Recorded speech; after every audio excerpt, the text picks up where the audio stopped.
Hello and welcome to another A Tippling Philosopher with myself, Jonathan M.S. Pierce, and my wonderful guest, not for the first time, and not for the first time being wonderful, I hope, is Dr. Aaron Adair, who is surrounded by the galaxy and the universe that we will be talking about going forward. But just while we wait for a few people to come in and before I get Aaron to introduce himself and all that kind of stuff, while there's probably some adverts rolling, let me just remind people that I have a new book out, a newish book, 30 Arguments Against the Existence of God, Heaven, Hell, Satan and Divine Design, with a foreword by Dan Barker. If you have bought that and you liked it, please put a review on Amazon, a favorable review. If you didn't like it, you're not my friend and don't put a review.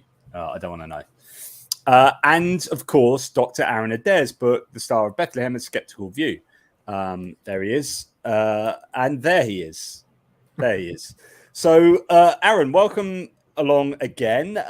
Give people a brief introduction to who you are, just in case they don't know. And of course, they should know because you've been here a few times. But tell us a little bit about yourself. Yeah. So my claim to fame is that I'm supposed to be a science guy, or I earned my PhD in physics from The Ohio State University just under a decade ago now. Relevant to this subject, I was a research intern at the SETI Institute, so I was literally using their telescopes to map out the galaxy and see if anyone was talking while we were doing that. Currently, I work as a lead data scientist at one company, as well as a research affiliate at MIT. Happily married, living in Boston. And of course, if I'm not occupied with those things, I'm out running or taking care of my cat. Marvelous. Well, in fact, I've just been contacted by MIT to give a talk to their secular society or humanist society, I'm not sure, in November time about the nativity. So that's pretty exciting. Well, tell people what we're doing at the moment, because we've just embarked on a project together because we're not busy enough, right? So tell people a little bit about that. And I'm interested to know whether in your initial reading that we've done so far, have you found anyone that you've known from SETI that you've met before who's produced a paper that you've read or not? So tell people what the project we're doing is. Yeah. So this was inspired in large part from a Christian philosophy paper that came out just last year, trying to look at the theological implications for if we actually, provably found that there were extraterrestrials out there. And, if they're out there, how are they supposed to fit within the religious worldview of theists generally, but even more importantly to Christians? How do they fit that into especially things like salvation? Do the aliens need saving? Are they saved on their own? Do we include them in the larger category of humans, and so they have human and sinful nature? All those sorts of things. And along the way, we realized, this is actually an interesting subject. What would be, the grander implications of finding ET? How likely is that? What should we expect based on sociology, psychology, historical examples, as well as the philosophical and theological issues that'll come up? Some of the things that we found to be either deficient in that paper or at the very least required more discussion. And as one thing I had to comment on at that time was the lack of science fiction that those authors were aware of, because they seem to only really know the science fiction that could fit within the Christian worldview rather than, I don't know, all of the rest of it. And we'll be talking a little bit about science fiction, about how useful it is in terms of understanding how we as humans might react to contact with aliens. But yeah, so we're working on a book project that is looking to investigate the intersection between alien contact and intelligent alien life, and we're going to talk about defining that in a little bit, and whether discovery of such presents a problem for theists in general, particularly Christians. And so there's quite a lot to this book. This is one of these books where we've written a structure to the to the book and laying out all the different chapters, and then finding, well, actually we need to talk about this, and actually we need to talk about that, and oh my goodness, and then before you know it, this is going to be a big old book. But it's really interesting to write. I'm really enjoying getting stuck into it. Sorry I haven't been on YouTube too much recently. This summer's playing merry havoc with my multiple sclerosis, but also I've been involved in writing. So in some of the reading you've done, Aaron, have you found anyone you know from certain like SETI experiences or anything, or not? Oh yeah, so obviously there's Frank Drake, famous for the Drake equation, which we'll probably discuss a fair bit more. In some ways one of the pioneers of SETI, the search for extraterrestrial intelligence. And even though he first came up with that equation back in the 1960s, he's still at the SETI Institute, still searching things out. Jill Tarter as well, who I met when I was at the SETI Institute. And the last time I saw her about a decade ago, she actually recognized me, which was a bit surprising because I didn't think I was that memorable. Oh, she has a very, very sharp memory. I've got a paper of hers that I was going to share tonight, just to go through a little bit. But carry on. Just to give some very quick biography on her, that she was a really star pupil going into astronomy and astrophysics, and of course, as a woman in the mid 20th century, a very hard field to get into. And then she felt particularly inspired to go into searching for extraterrestrial intelligences using radio astronomy. She's been at it for a really, really long time. She's still going at it. She's also basically the background character to Ellie in the movie Contact, played by Jodie Foster. Basically, Jodie Foster's character is a version of Jill Tarter. Oh, wow. That's really cool, which was Carl Sagan, wasn't it? Yes, that was a Carl Sagan novel that was turned into a movie, which he was very heavily involved with the script writing. Yeah. Oh, brilliant. Okay, let's talk, I suppose, as quickly as we can, so we can get beyond that, I suppose. But what do you think? Talk to us a little bit about the Fermi Paradox, the Drake equation, and what the likelihood, and we did touch on this in our last video talking about this. We spoke about it quite a bit. So what's the likelihood that alien life exists out there? All right. So since we're talking about Fermi, there's two things that actually Fermi does for us in having this. First, he addresses the question, and he has an approach to answering the question. So apparently he was having basically a lunch get together with some of his other colleagues, and they were talking about what was in the news at the time, like crazed UFO sightings, possibility of space travel, going faster than light, and things like that. And he apparently somewhere along the lines blurted out, well, if they're out there, where are they? Why haven't we bumped into them yet? If they're cruising around the galaxy at 10 times the speed of light, why haven't we actually seen them land at our doorsteps or actually signal us or anything? Why does the universe look quiet? And the way that Fermi actually helps us answer it is something called a Fermi problem. And now I'm going to give you an example of a Fermi problem, and let's see, John, if you can solve it. How many piano tuners are in the city of Chicago? Quite a few. How would you come up with a numerical answer? Well, I would first need to know how many pianos there are in Chicago, or probably how many pianos in use in Chicago. And then if I could maybe look at another city and find out the average number of piano tuners per pianos, I would be able to infer from looking at the data there to Chicago.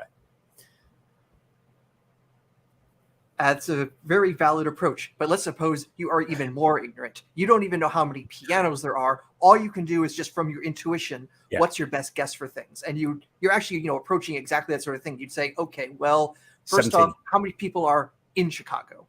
Or how many households are there in Chicago? What fraction of those households have pianos? How often do pianos need tuning? How many times does a piano tuner need to tune a piano to make that a viable business option? And you could, come up with these sorts of factors and multiply them together and get a ballpark estimate of how many there are, even though you can't literally Google any of these numbers. Yeah. That is actually something that Fermi made his graduate students do as a practice, as a way of estimating things, even if you don't necessarily know like the exact laws of physics that are going to get you that value. Say, well, this value has to be somewhere between this and this, and so you can get these order of magnitude guesses. Right, because I was just going to say it's garbage in, garbage out. So it depends what you put in. But if you've got a range, then at least you can find out a range. But of course, that range is dependent upon all the ranges that you're putting in. But yeah, you could find a terminal range at the end of it, or whatever the phrase might be. But yeah. And fundamentally, that same approach is actually done in the Drake equation. So when he came up with that, he's basically, okay, if I want to estimate the number of current transmitting civilizations in the Milky Way galaxy, so it's going to probably depend on, well, how many stars are forming, what fraction of those stars are going to have planets, what fraction of those planets are going to have life emerge, or what fraction of those planets could even have life emerge on them, what fraction of life-bearing planets will develop intelligence, what fraction of those will actually build radios. Does this assume like organic life and oxygen and water and exoplanets which are life-bearing habitable planets just like Earth type thing? Does it assume already that there is only one type of life? The equation itself doesn't. It depends on what you put into it. It's just saying here are the factors that you would include, and how you figure out the factors. Well, that's where all the science happens. Yeah. So, for example, what's the rate of star formation in the galaxy? That we can get a pretty good measure on, because we can literally take our telescopes out, look at how many stars are forming in a given region, and make reasonable estimates for the galaxy as a whole. So some of the things are directly observable. Some of them we have no way to observe, because we only have one example of intelligent life. We only have one example of intelligent life developing radios. And when it comes to how long these civilizations last, we're still waiting on that observation to be completed. So what is the paradox then, or then how did this develop? So the the paradox is, so many people would think just intuitively, there are just so many bazillions of stars in the galaxy, let alone the universe, that there must be so many opportunities for life to emerge that it has to have happened somewhere. And yet those aliens, even with the billions of years to develop and travel around the galaxy, haven't decided to visit us. That's the paradox. Why haven't we detected it? And then this is where we then start sort of coming up with answers to this, such as quarantine by distance, the fact that maybe we can't travel at the speed of light, and even though you can conceptually imagine that we could, maybe it is just physically impossible to do that. And if you can't do that, then you are unable to travel significally without having to spend many generations doing so, and even then you only get down the end of your road, cosmically speaking. And to put that into perspective, let's put some numbers on this as well. So please do. I would like to one day visit another star system, and the absolute nearest one is Proxima Centauri, which is a little more than 4 light years away. So if I could travel on a sunbeam, you would measure me taking about 4 years to get there. Now, unfortunately, I can't travel on a sunbeam. Einstein's general theory, or special theory of relativity, says I can only approach that, not even actually reach it. And the energy needed for that is just anywhere between absurd and you got to be kidding me. If we are depending on our chemical rockets, and if we go by the fastest deep space probe we've ever launched into space, Voyager 1, if it were actually even aiming in the right direction, it would take about 75,000 years to get to that star. Now, for comparison, civilization, in terms of like written civilization, is less than 7,000 years old. So 10 times the age of human civilization just to get there. Just to get to the very next one. So, and then, this is why, and you see this in a lot of sci-fi films, say the Alien franchise, cryosleep is an option. In the future, we could perfect it. But of course, what you're not doing is moving quickly. All you're doing is allowing a human to stay in stasis until, so you could conceivably, be alive at the beginning of the 75,000 years and alive at the end. Fair enough, but it's still going to take you 75,000 years to get to the nearest, in our case, the nearest next solar system. Yeah, and then of course there's the whole trip back. And theoretically, if you even could do that, now over 100,000 years have gone by, about 150,000 years have gone by. Humans have only been around for like roughly that amount of time. So if you actually made that trip to Proxima Centauri and you could return with the same speed, by the time you got back, would there even be humans? Because we're talking evolutionary timescales. Yeah. So, okay. So, I mean, do you think that we are quarantined by distance? Do you think that even if an alien intelligent life form existed out there that had maybe got a million years head start on us, or even I don't know, even like 100 million years head start on us, do you think they could? I mean, conceivably, they could develop travel at the speed of light, as in we can conceptually imagine that that's possible. But do you think that will be at all possible in any, physically possible? So let's suppose that actually the aliens could develop the energy supplies to launch ships at a considerable fraction of the speed of light. Now, in the next 20 or so years, we might finally be able to build a solar sail and actually send probes to Proxima Centauri at about 20% the speed of light. Now, that's not sending humans. We're talking about like extremely thin wafers of technology to, send back some high-res photos when they get there. We're not talking, sending humans, but nonetheless, in our near future, we might be able to send probes a significant fraction of the speed of light. If ET has absolutely gargantuan amounts of energy, and we'll probably talk about how much energy that might be, if they could get, say, about 87% the speed of light, if we could launch a probe at that speed. Now, at 87% the speed of light, it would take you about 5 years to get to Proxima Centauri. But for the travelers on board, even without cryosleep, they would actually feel the effects of relativity, and time would go slower for them. They would measure it only taking 2.5 years for them to get there. Wow. So that's pretty tricky. Yeah. And of course, if the aliens have even more absurd amounts of energy, if they can go 99.9% the speed of light, then it's only a matter of years to get to all sorts of star systems. Now, still a lot of time will go by, but in 1 million years, such a civilization could cross the entire Milky Way. So what does the Drake equation tell us? I mean, again, this is another equation that depends upon what you're going to put in as to what you're going to get out. But what does the Drake equation seek to answer? Yeah, it's supposed to be, like I say, that sort of Fermi problem statement. Say, here are the variables that would go into estimating how many civilizations will be. And of course, depending on what numbers you put in, you're going to get different things to pop out. So I rewatched the segment where Carl Sagan described this back in his Cosmos series back in 1980. He gave a pessimistic estimate from the Drake equation that there are only 10 civilizations in the Milky Way, which, by the way, is 9 more than we've detected. Sure. Now, that was his pessimistic estimate. And he suggested, well, if there are any fraction of these civilizations actually long-lived, then there would be millions of civilizations in the Milky Way. Now, that was Sagan's, range of estimates. And of course, first off, you say, oh, okay, so depending on the numbers, this guy can get anywhere from 10 to millions. Other people will estimate and say less than 1. So it ultimately depends on how do you justify the numbers you put in. And instead of just putting in numbers, the better thing probably to do is put in distributions and then see what is the outcome when you do that. If you really account for your uncertainty in those variables that go into the Drake equation, you probably better reflect both your uncertainty and the fact that, we also have so far a negative observation of extraterrestrial intelligences, at least for now. But generally speaking, most people seem to think, and most people involved in SETI obviously believe that there is intelligent life out there. Otherwise, they wouldn't be bothering to look. And so I think there is, I don't know what the stats are at the moment. That's something I'm going to have to look into. But I think that generally, most people think, because of the vastness of the universe, that there is intelligent life out there. It just probabilistically, it is out there. It's just a case of how we find it, if indeed we can at all.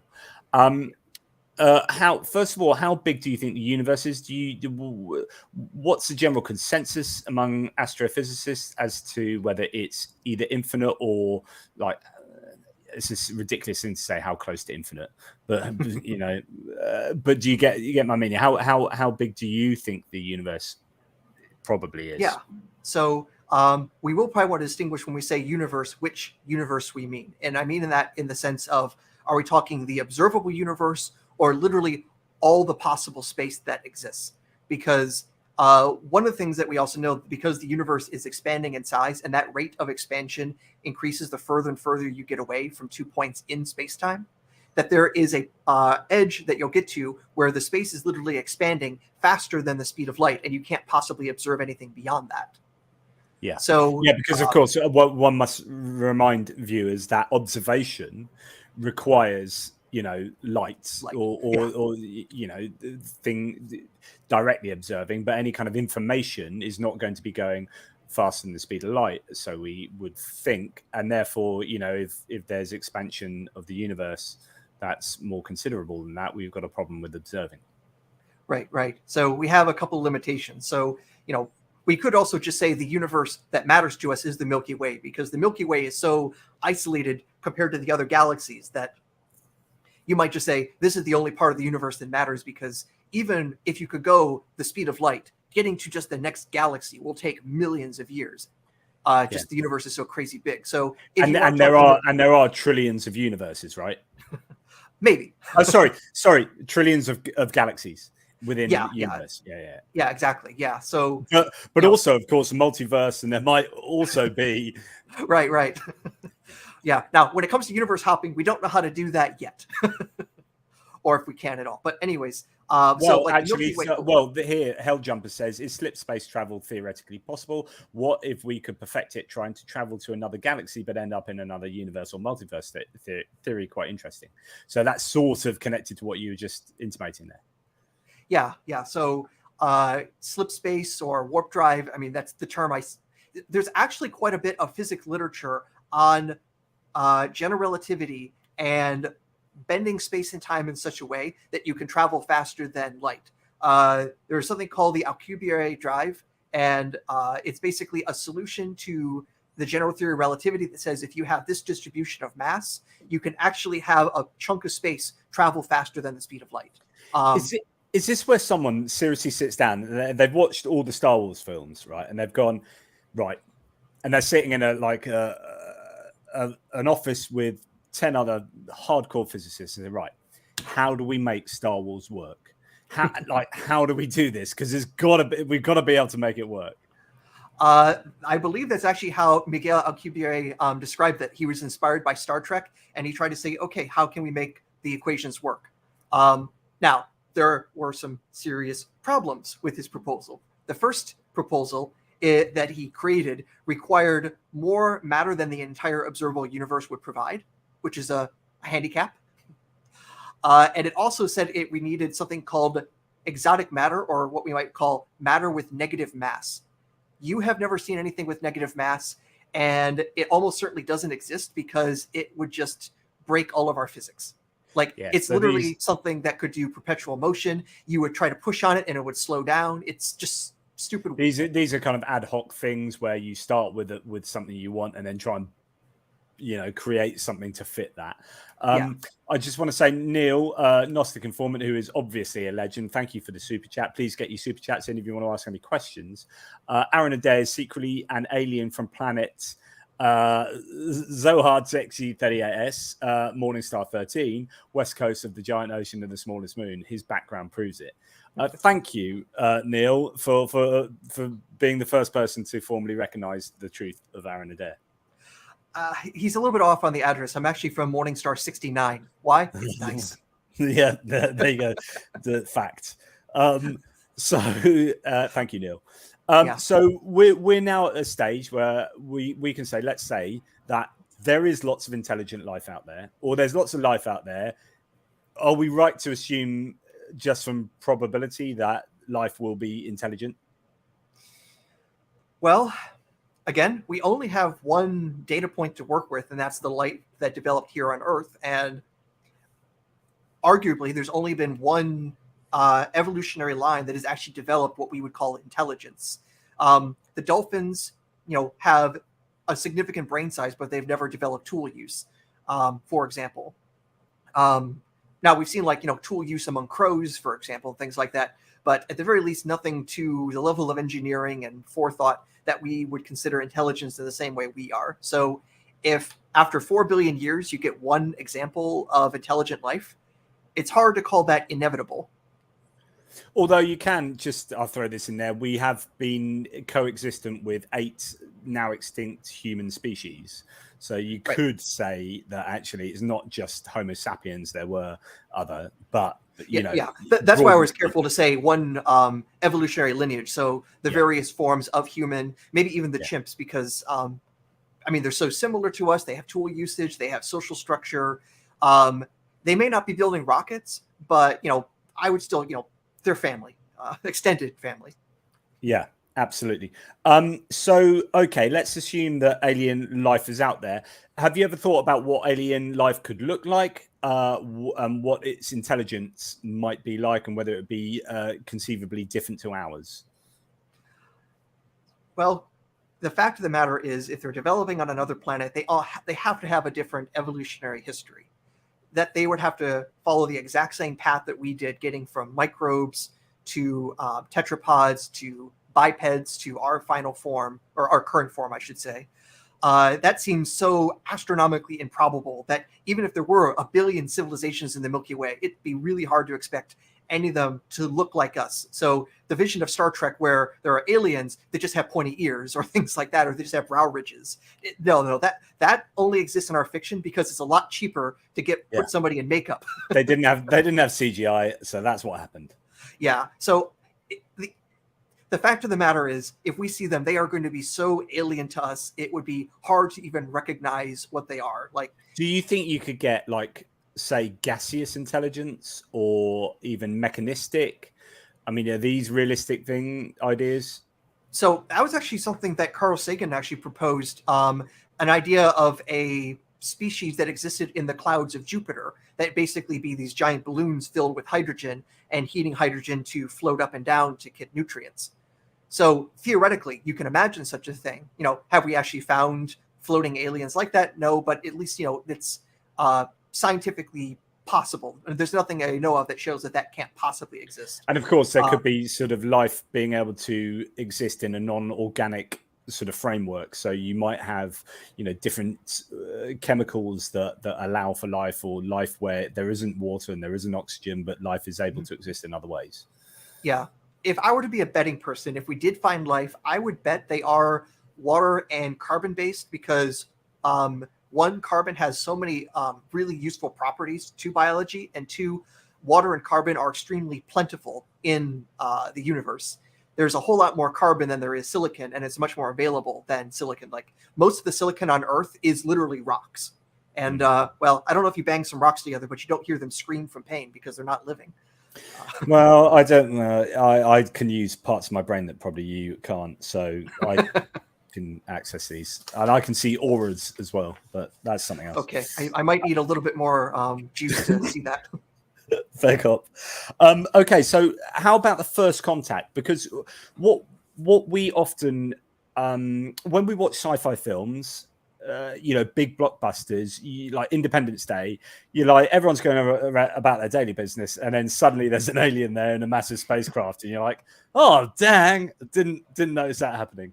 And that's where the first contact starts. But actually, most astrophysicists seem to think that, or people interested in this, astrobiologists, seem to think that first contact will be kind of radio wave based contact at a distance, where you'll be kind of swapping information, and there may be huge lags in that sort of cosmic conversation that you're having. So, tell us a little bit of your thoughts on that.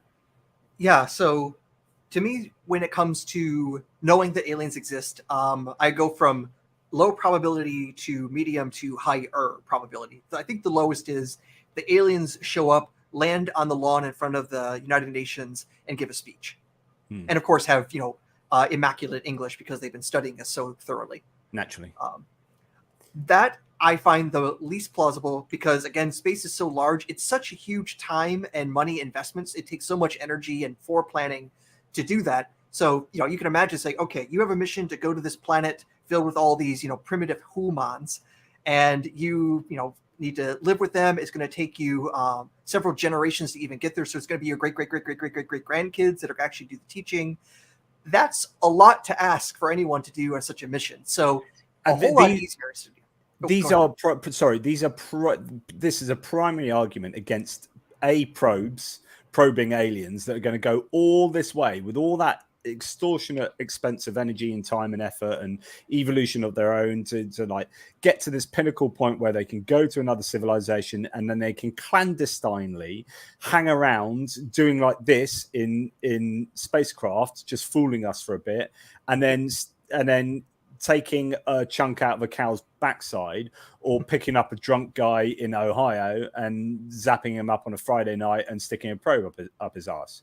And you're thinking, this is like, really, and this is a great argument really against UFOs in general, I think, is that let's not just think about this phenomena in and of itself. Let's think about, well, why would that be happening? And what's the probability of that being the eventual kind of outcome of all this space travel and stuff. So yeah.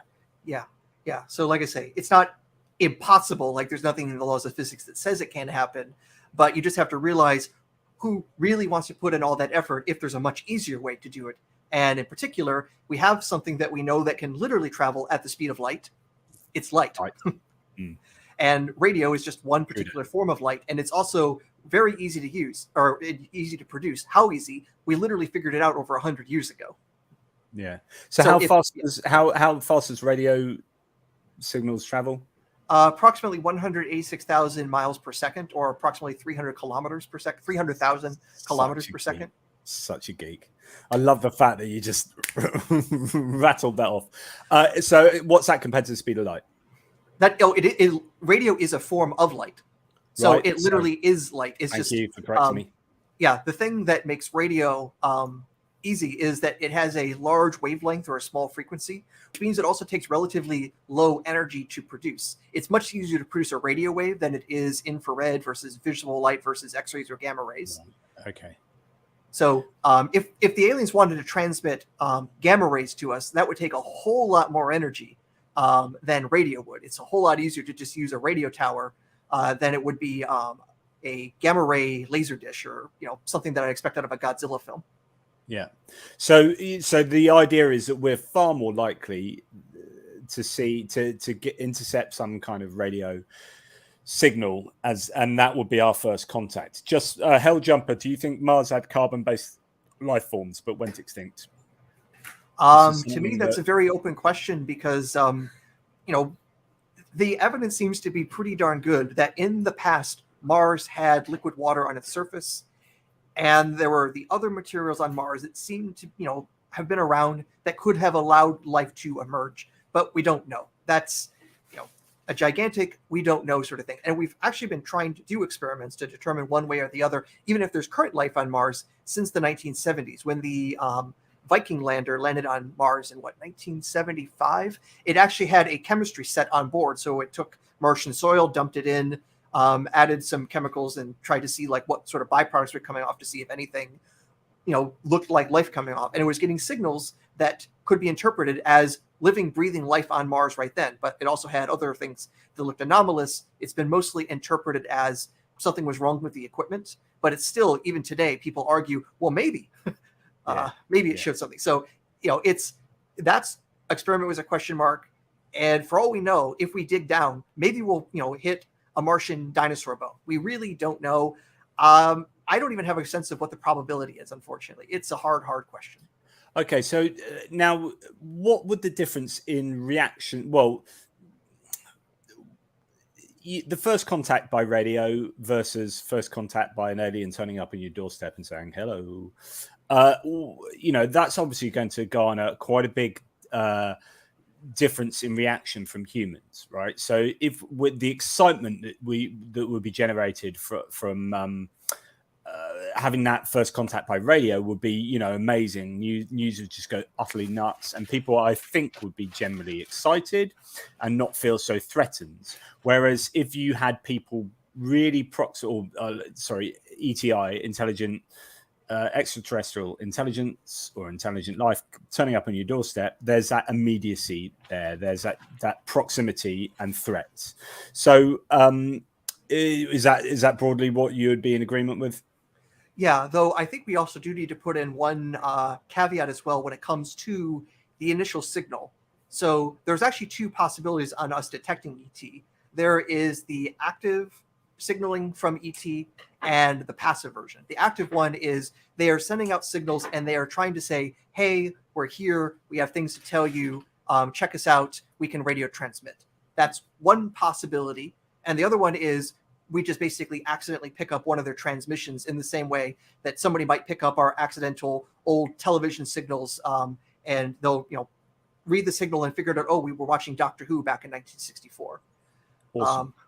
So it kind of depends. And the fact of the matter is, if the aliens are signaling us, if they're very, very, very, very far away, which they almost certainly will, we don't have the technology to read their message. It would take a gargantuan dish to actually have the resolution to do that. But we could, at least with our current technology, detect the artificiality of the signal. So more likely than not, we will get some, if we were to make contact, we would get some sort of signal. We would have no idea what's in the message. It could be a greetings message. It could be spam mail. We don't know. The only thing we'd be able to tell is, hey, this radio signal has the clear signs of being artificial, that this is something nature doesn't produce. And the next thing will be, okay, we now know they exist. Now let's build the BFT, big effing telescope, to figure out what the signal actually is. It could be a intergalactic Jehovah's Witness knocking at your door, basically, just saying, "Have you heard?" It'll most likely be the Mormons, and there's some science fiction precedent for that. Oh, there you go. Isn't there always? Well, we come on to alien religion. In fact, I don't know whether that's a good segue into that, because I've been interested in doing research for this book, the ideas of whether aliens themselves would have religion, and I think this, certainly in mainstream science fiction movies that we've seen, is actually under thought about. It's underrepresented. It's not really, you don't see it a lot there. So whenever you get aliens there, straight away they're a threat, and it's all about us fighting for survival.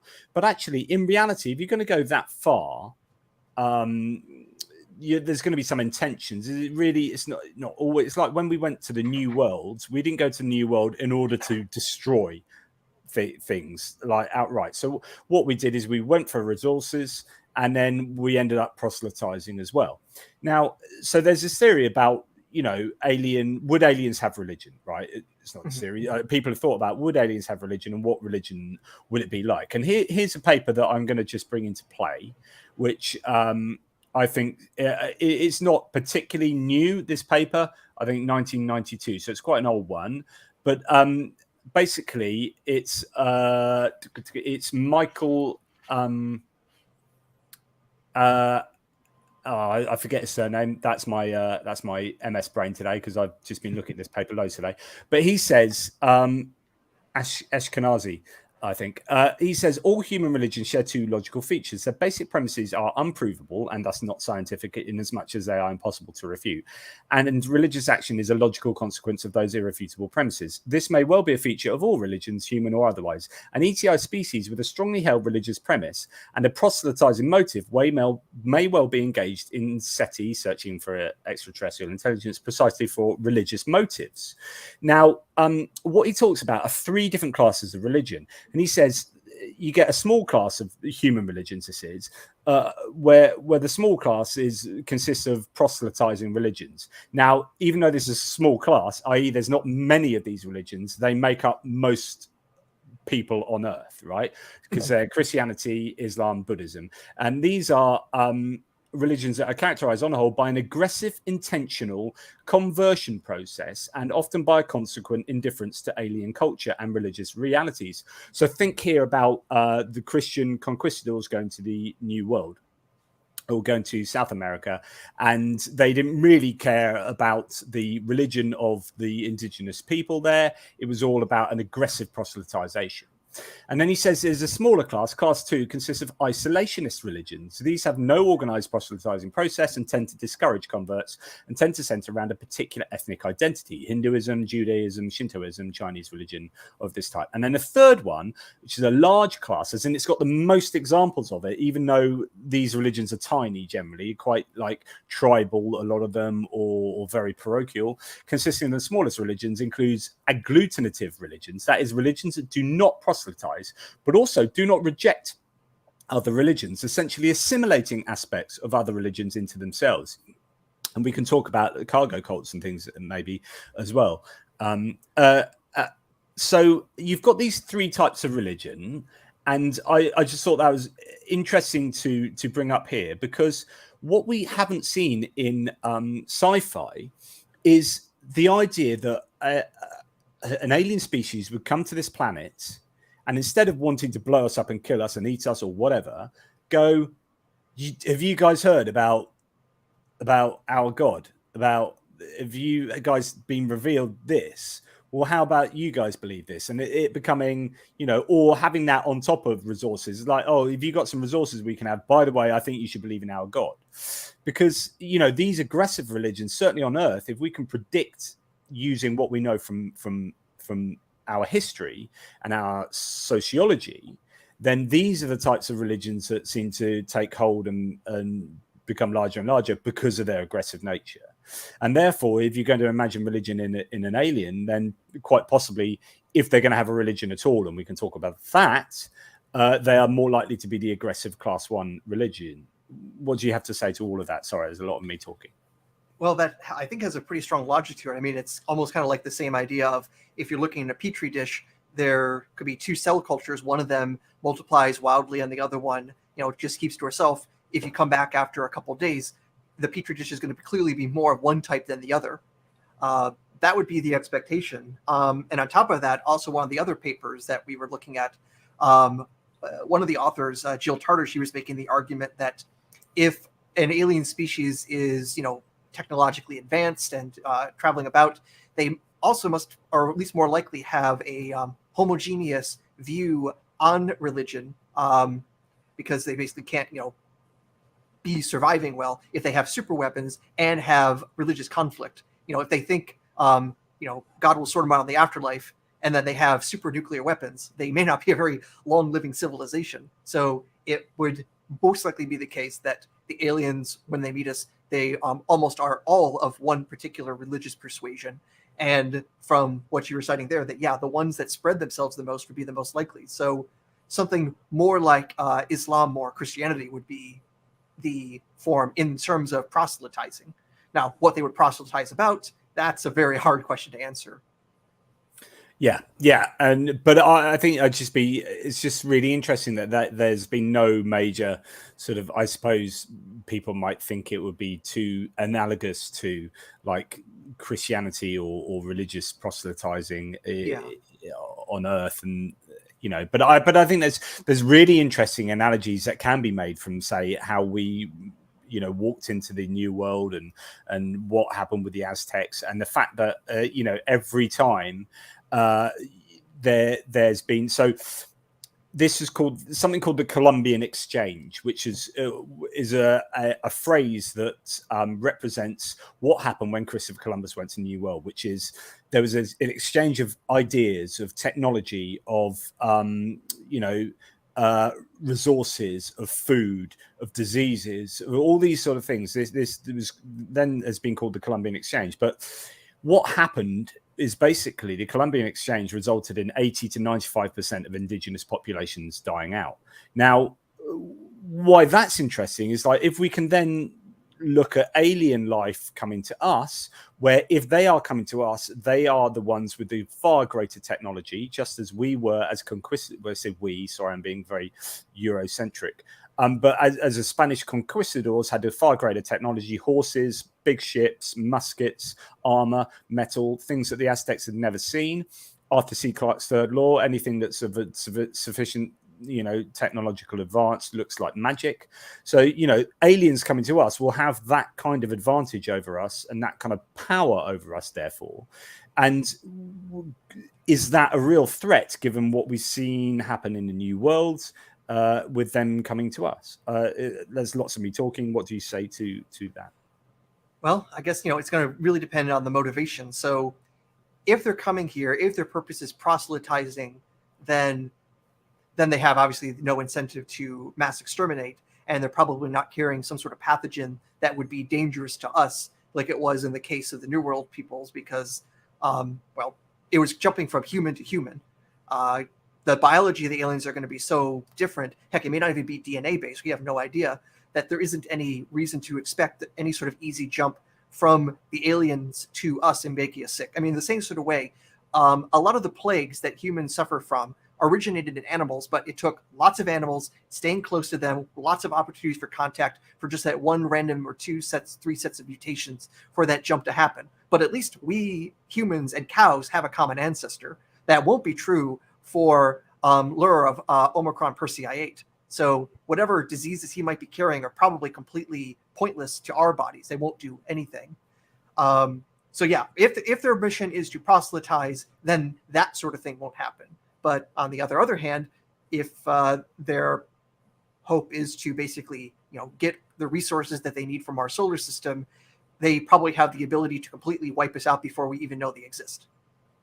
And it makes you wonder that if they wanted to do that, then it would be something that needed to be living, because surely they could just go to another solar system and get without to a planet that didn't have life and easily mine it for whatever resources they wanted. So you would assume that their resources must be something to do with plate tectonics or life or carbon based stuff. I don't know.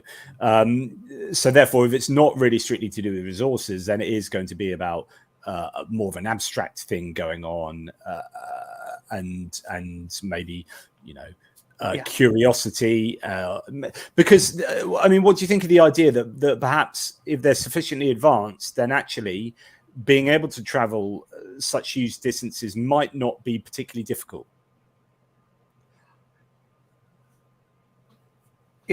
If they have the energy to it that they can make relativistic ships, that they could make that quote unquote easy. If they could, for example, harness all the energy of a star, then they could get spaceships going 90% the speed of light without it being a huge burden to their infrastructure. There still, of course, would be the investment of putting someone on that ship and having them go to another side of the galaxy. So there needs to at least be some purpose. You don't want to just take your citizens and say, I can launch you at 90% the speed of light, so you're going that way. You need some motivation for that. But of course, this also then brings up some of the ideas when it comes to resolving the Fermi Paradox of why we haven't seen them. I was just thinking about one of the proposals. The reason we haven't detected ET is they're purposely hiding themselves, because they're basically treating us as zoo animals that were basically in a nature preserve, and they're just watching us develop in some sort of grand sociological observation study. Interesting. And could they also be like Terminator, be completely robotic? So could artificial intelligence have developed so vastly more than it has here, even if arguably we don't have AI? Well, it depends how you define it, but could it be that you get to a scenario, imagine like Terminator, but add 1 million years, and you've got some kind of self-perpetuating robotic existence that for some reason wants to go out? I don't know. Are these things conceivable? Well, I mean, one of the things that we could imagine humans doing in our future is developing probes to go to other planets to start terraforming them and get them ready for our colonization. So send out the probes, they land on the planets, and in particular, if they're something known as a von Neumann machine, it's something that can self-replicate the machine itself. So it lands on a planet, collects resources to make copies of itself, and basically become like a virus, and just completely inundate the planet with all these machines to then perform their task, in which case it might be to then prepare it for human colony ships that are on the way. So that could be our future, that if we really want to spread ourselves among the stars, we'll probably first send robotic probes to search things out, see what's there, prepare it along the way. And of course, in the preparations, well, if it's going to look for habitable worlds, well, they might already be inhabited, and then they're going to be uninhabited by our probes. So conversely, the aliens could do the same thing to us.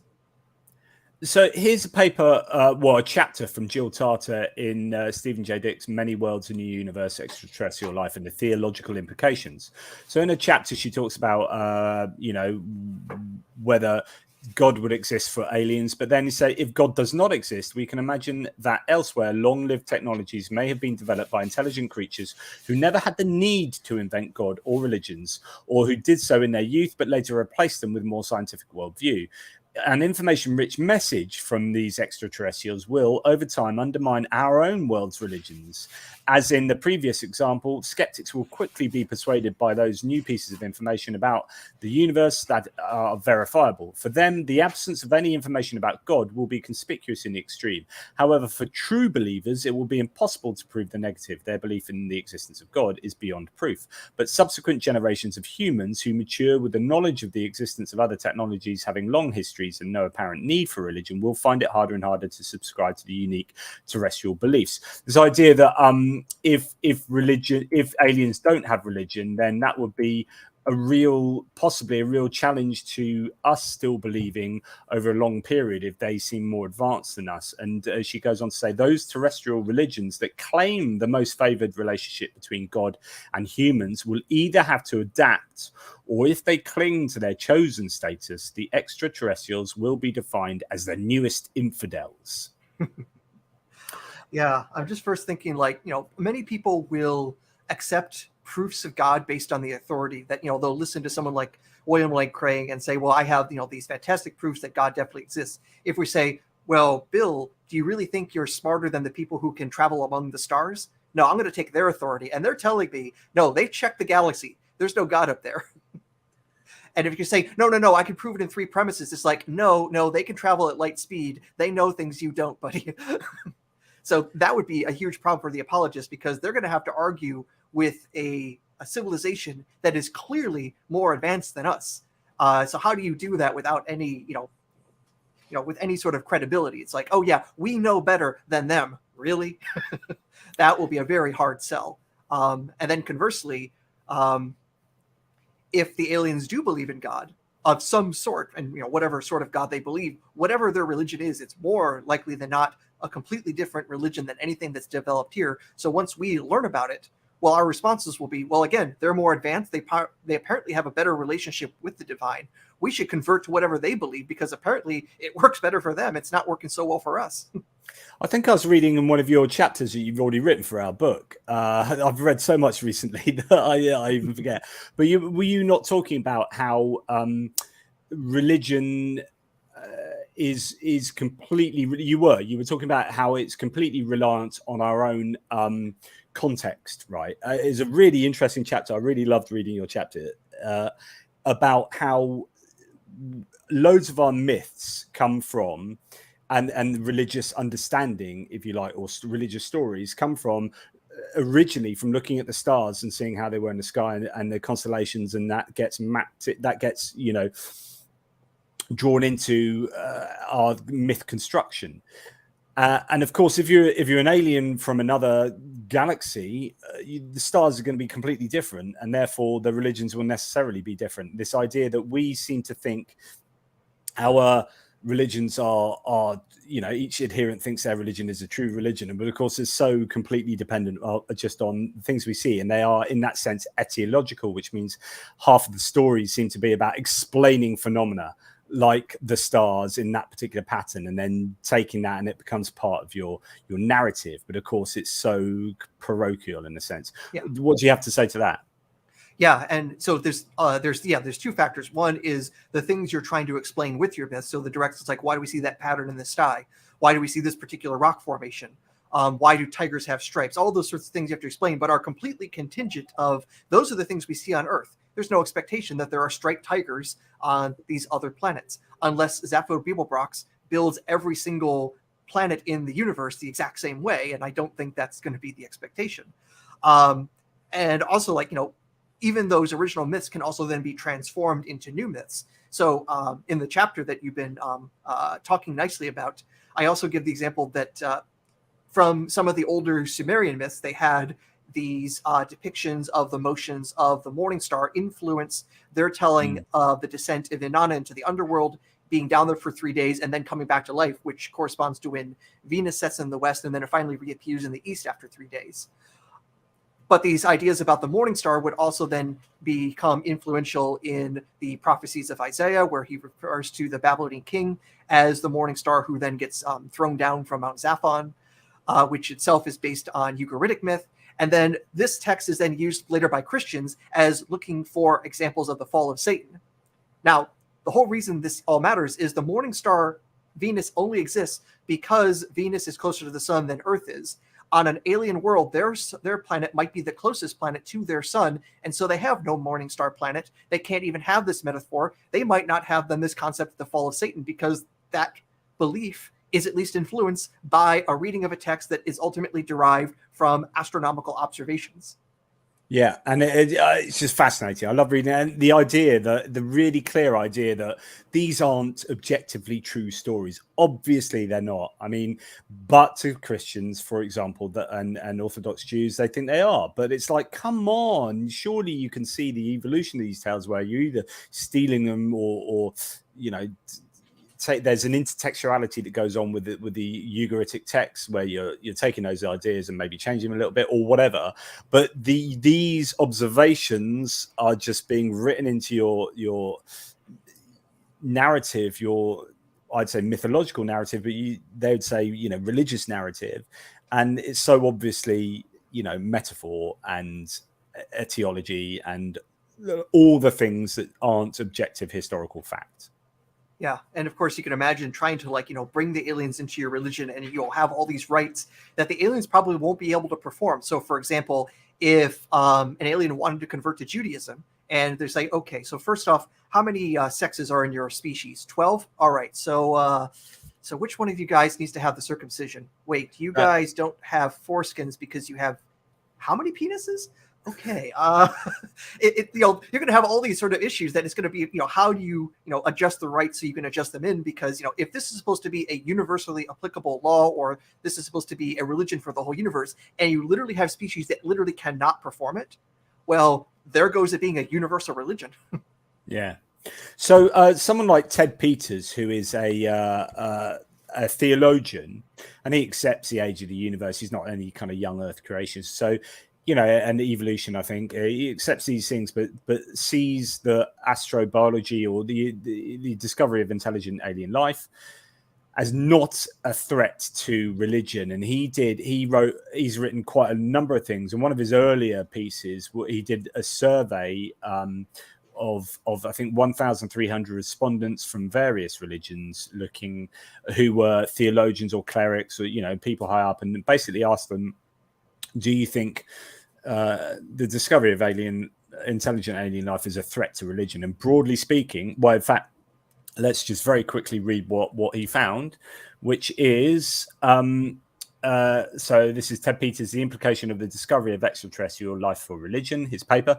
The Peters ETI Religious Crisis Survey received more than 1,300 responses worldwide from individuals, blah, blah, blah, blah, blah. When we asked the respondents to distinguish between their own personal beliefs and the beliefs of the religious tradition to which they adhere, anxiety rose just slightly that their religious leaders might face a challenge. Still, religious adherents overwhelmingly registered confidence that neither they as individuals nor their religious tradition would suffer anything like a collapse. When asked, we then asked respondents to forecast what will happen with religion in general, with religious traditions other than their own. What is startling is that respondents who self-identify as non-religious are far more fearful or gleeful of a religious crisis than religious believers. So basically, he asked these questions about, whether you think religion is challenged by alien life, and basically he found that most religious people really did not feel like they were challenged at all, and so that's interesting. But then there are other surveys that suggest otherwise.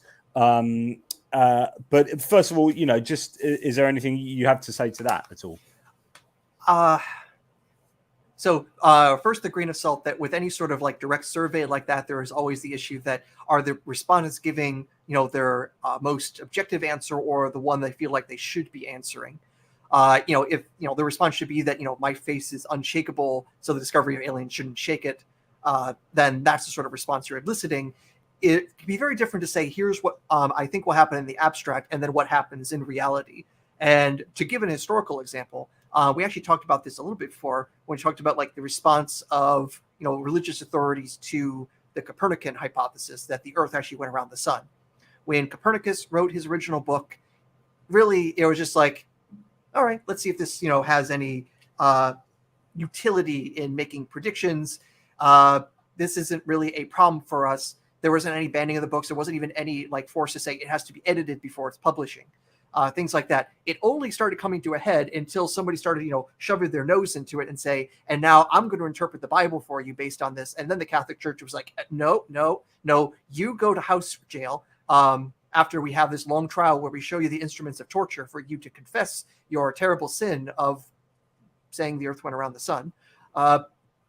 There was the abstract form of it saying, well, if this is the case, well, here's how we can interpret things. And then when the Catholic Church was forced to say, here's how you need to interpret things, the Catholic Church is like, no, we're the ones in charge. So that sort of historical example, I think, shows the difference between saying abstractly, there's no problem, and then the reality, oh, it's a problem. Absolutely. There's a bit of a discussion on fine-tuning going on in a live chat, and I just want to, before we go on, I just want to talk about fine-tuning because that's something I've just written about today, actually, for the book. But the fine-tuning argument has so many. Well, briefly, the fine-tuning argument is that the physical constants are so particular that life, and the laws, if you shift them at all one way or the other, then life wouldn't exist. And therefore, it looks like, this universe is fine-tuned for life. But there are so many very, very good criticisms of and debunking, I would say, of the fine-tuning argument. Have you got a couple off the top of your head that you want to reel off? Yeah, there's actually one that I don't think I've seen in the literature. I was actually bouncing the idea off recently through email exchange with Richard Carrier as well to make sure I didn't make a fool of myself. I'll still make a fool of myself, but maybe slightly smaller of a fool. But the idea I thought was this. So on fine-tuning, there's actually a problem that is actually not what you would expect on supernaturalism. Because the whole idea of fine-tuning is how can you get life to emerge in a naturalistic universe? And on naturalism, this is exactly what you'd expect. You would expect to see things fine-tuned because how can life exist outside of the parameters that allow life? Yeah, this is the argument that it's the wrong way around. It's that like life is fine-tuned to the universe rather than the universe is fine-tuned to make life. Right. And that's a really important distinction.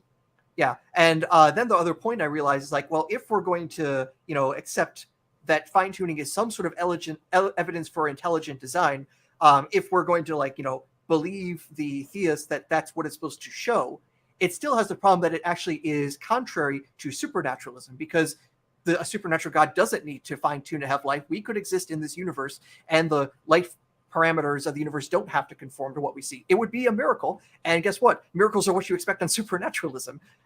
Everything being natural is that. So I realized actually, if anything, what fine-tuning would prove is not the existence of God, but of extremely powerful universe-creating aliens.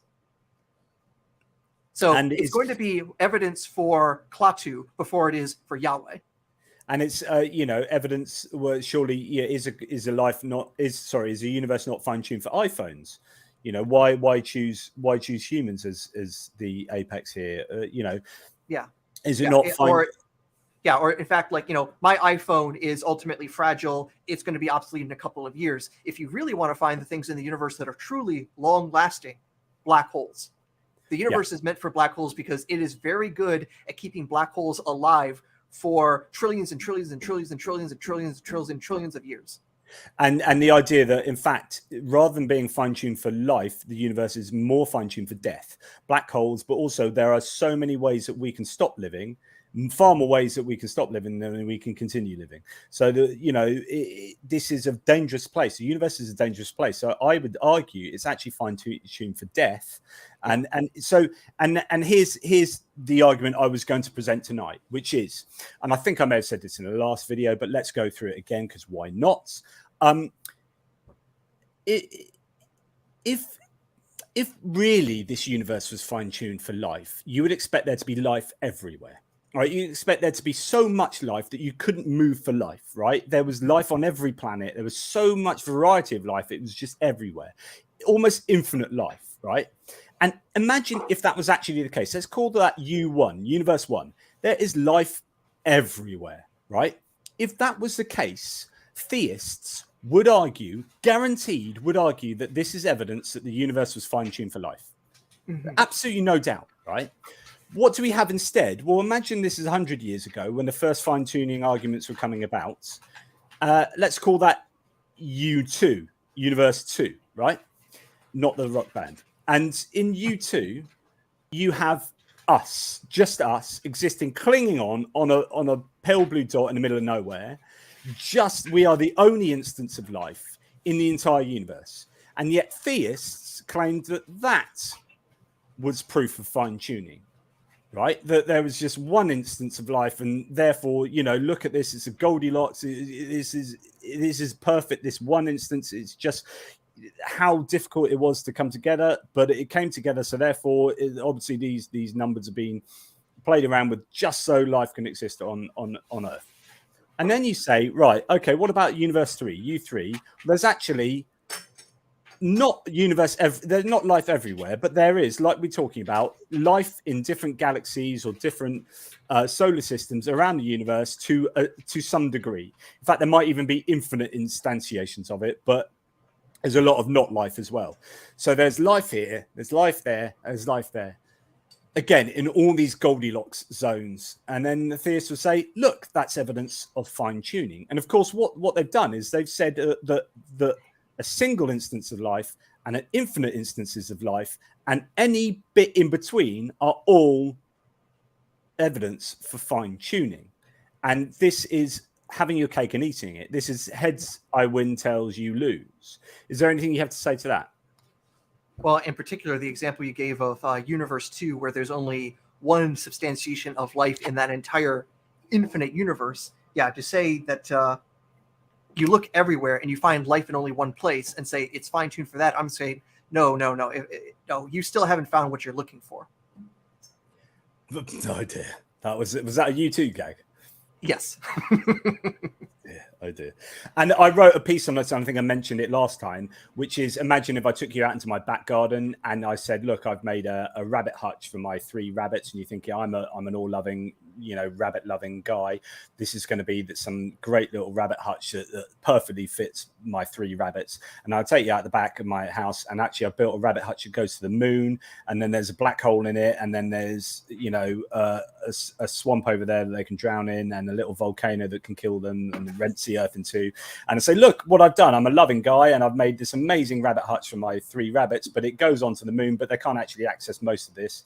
And you'll be like, you are a really crap rabbit hutch designer and creator, because this is really dangerous for your rabbits, and it's also completely wasteful because you've got, and it's etc. It's not what you would predict, right? And in fact, on top of all that, not only all that, but also to make the analogy even more perfect, it would also be, and after 3 years you would personally shoot those 3-year-old rabbits, because there's also death in your world even if you just sit in place.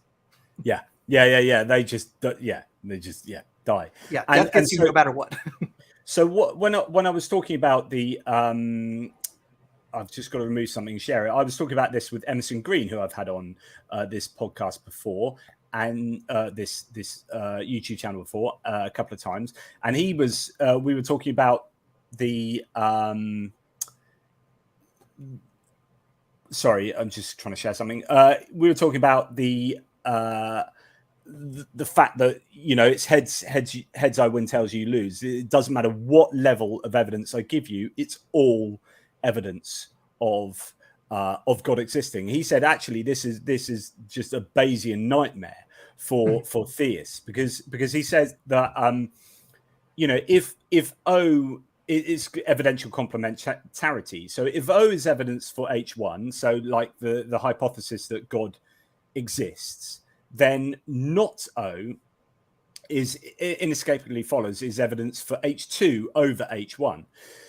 But what you're having here is all levels of these of life being evidence for fine tuning, and of course that just plays merry havoc with the Bayesian analysis of competing hypotheses, and you just can't have it. It wouldn't work. I mean, I don't want to go too much into that, but he very kindly created this chart for me to just mention today. So, again, the fine tuning argument, it's a big problem, and I don't think it works at all. In fact, the the arguments, like the design arguments for the universe and for life in it, I mean, there's two different versions of it, and they are in conflict with each other. There's the fine-tuning of the constants of nature, and there's also the rare earth fine-tuning, that you have to have just the right parameters for the planet, the star, and all that for life to develop. And so we are extremely special. But you can't have something that says, here's something that makes life more probable, and here's an argument that makes life less probable, and they both point to a God that makes life in the universe. It's like, no, these are clearly non-complementary arguments. You need to abandon at least one of them, maybe both. Yeah, perfectly put. You put that much better than I could. So thank you. So what Ted Peters said earlier, going back to what Ted said, that was a bit of a side because it was they were talking about it in the live chat, so that's why we went across onto that. But Ted Peters said, I don't find this is a problem for religions, and he said another place. He said, what I forecast is this: contact with extraterrestrial intelligence will expand the existing religious vision that all of creation, including the 13.7 billion year history of the universe, replete with all of God's creatures, is the gift of a loving and gracious God. So he's very much we would just expand our religious understanding to include all alien life forms. And he doesn't see a problem with that, and that's broadly what our book is about. Is actually whether there is a theological and philosophical problem with that. But then, other people have disagreed with that. Is there anything you want to say to that at all while I find my next thing I was going to say? Well, I was going to say, again, let's look from history to see what happened. So, we mentioned before, the discovery of the Americas by Columbus. So when that became common knowledge to Western Europeans, it actually became a theological problem, because here's all these people that have been isolated from us, for as long as we know. Are they human? Are they actually descendants of Adam, even though they're completely separate? I mean, how could they, have come from the lines of Noah, and that if, there's no way they could have gotten from our continent to this new continent over here. And so it was actually a literal theological argument. Are Native Americans actually people, or are they beasts of burden? And of course, They made the difference between if you treat them like donkeys or treat them like people you can convert. Now, they at least eventually came to the conclusion that, yes, they are somehow descendants of Abraham or of Adam, somehow, some way. And that mystery would persist into creating ideas like, oh, they are actually Jews who sailed over to the New World sometime in the 6th or 7th century, and that incorporate itself into Mormonism. But again, this is the idea that you can at least look at the Native Americans and say they at least look human. They have human-like attributes. You can marry them, have children with them. They can learn your language and vice versa. They can convert. All right, that all works. But with the aliens of Omicron Persei 8, they have no genetic connection to us humans.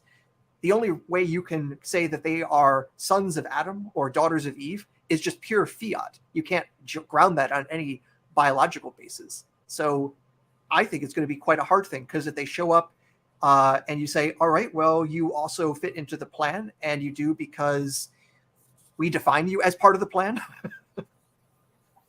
So it's really nothing but fiat. Yeah. So Ted Peters says, hey, there's no problem. I've asked a bunch of people. They seem to say there's no problem. I just want to refer you to, again, it's in the Not the Sons of Adam paper by Michael Ashkenazi. So he interviewed 21 theologians and clerics from various religions. While many responded with amusement to the questioning, ETI existence, quote, did not create a theological or religious problem for any of the respondents. So he found stuff that agreed with what Ted Peters was saying. But he goes on to say, but this must be taken in the context that, quote, none of those questioned was prepared to suggest ways of dealing as a religion with ETI, nor were they aware of any suggestions in their respective churches, which is to say that all these people that have been interviewed, say you've gone out and spoken to all these theologians and clerics and said, right, do you have a problem with ETI existing, extraterrestrial intelligence and alien life? And they go, no, it's not a problem. But actually, have they really thought about it? Have they actually sat down and said, oh, okay, what would the theological implications be? So in other words, this is just effectively a blind kind of faith that, hey, religion will be fine, don't worry, we'll be able to cope with it.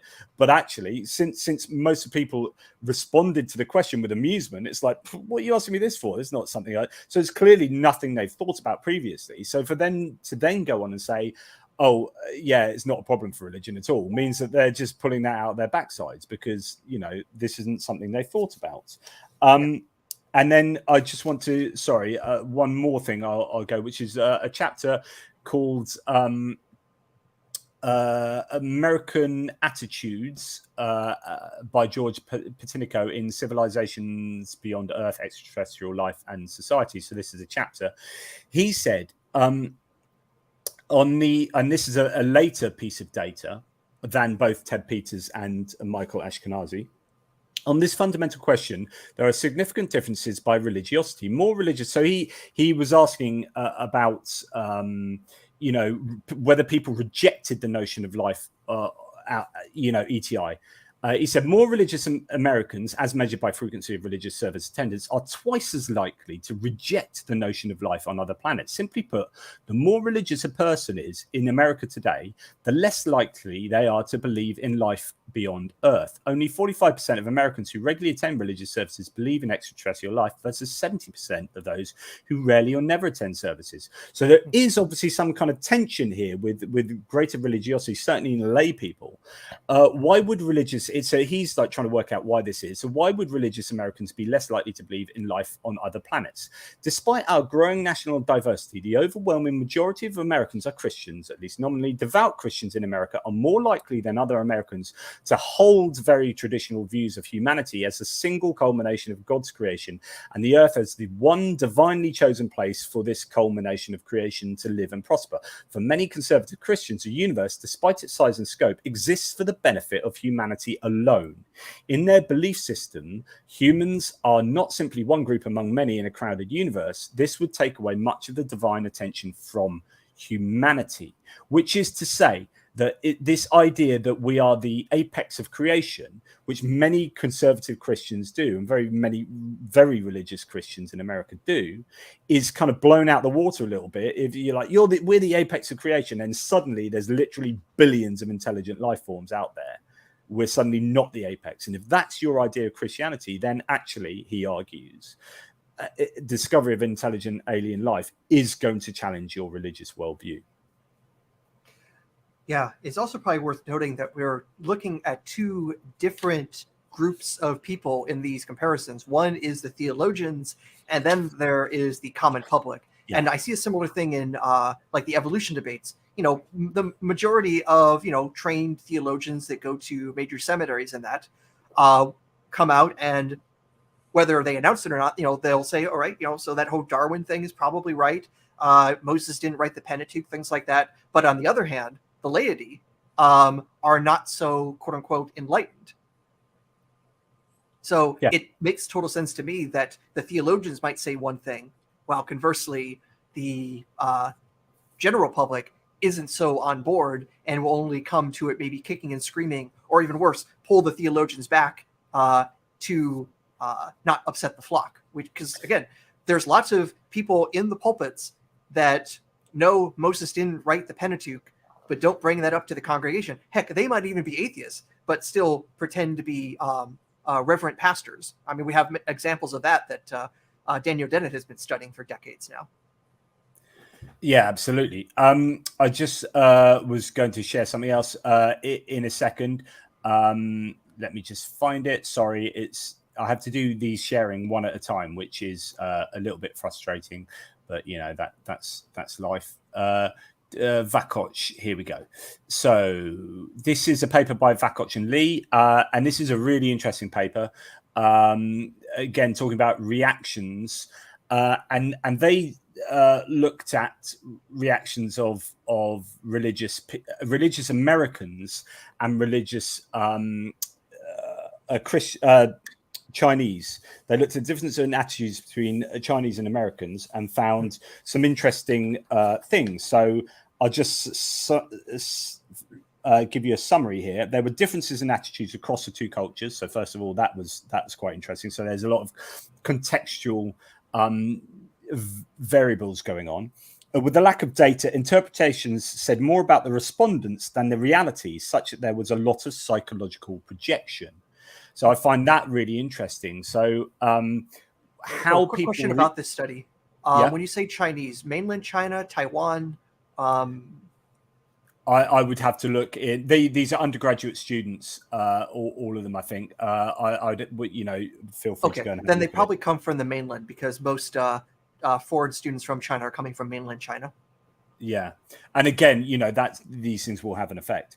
But what they're talking about is there's a lot of psychological projection. So projecting, again, alienated people. So these are people who are in society, they feel alienated. Maybe more introverted, were more likely to see extraterrestrial life as hostile, just as their world seemed hostile. A negative view of the world meant a negative view of aliens. And the more anthropocentric the respondents, and this is going back to the previous paper, the more anthropocentric the respondents who saw humanity as the center of the world, the apex, the more unsettling they would find alien signal detection. The discovery of ETI could pose, quote, a significant challenge to the worldview of strongly anthropocentric individuals.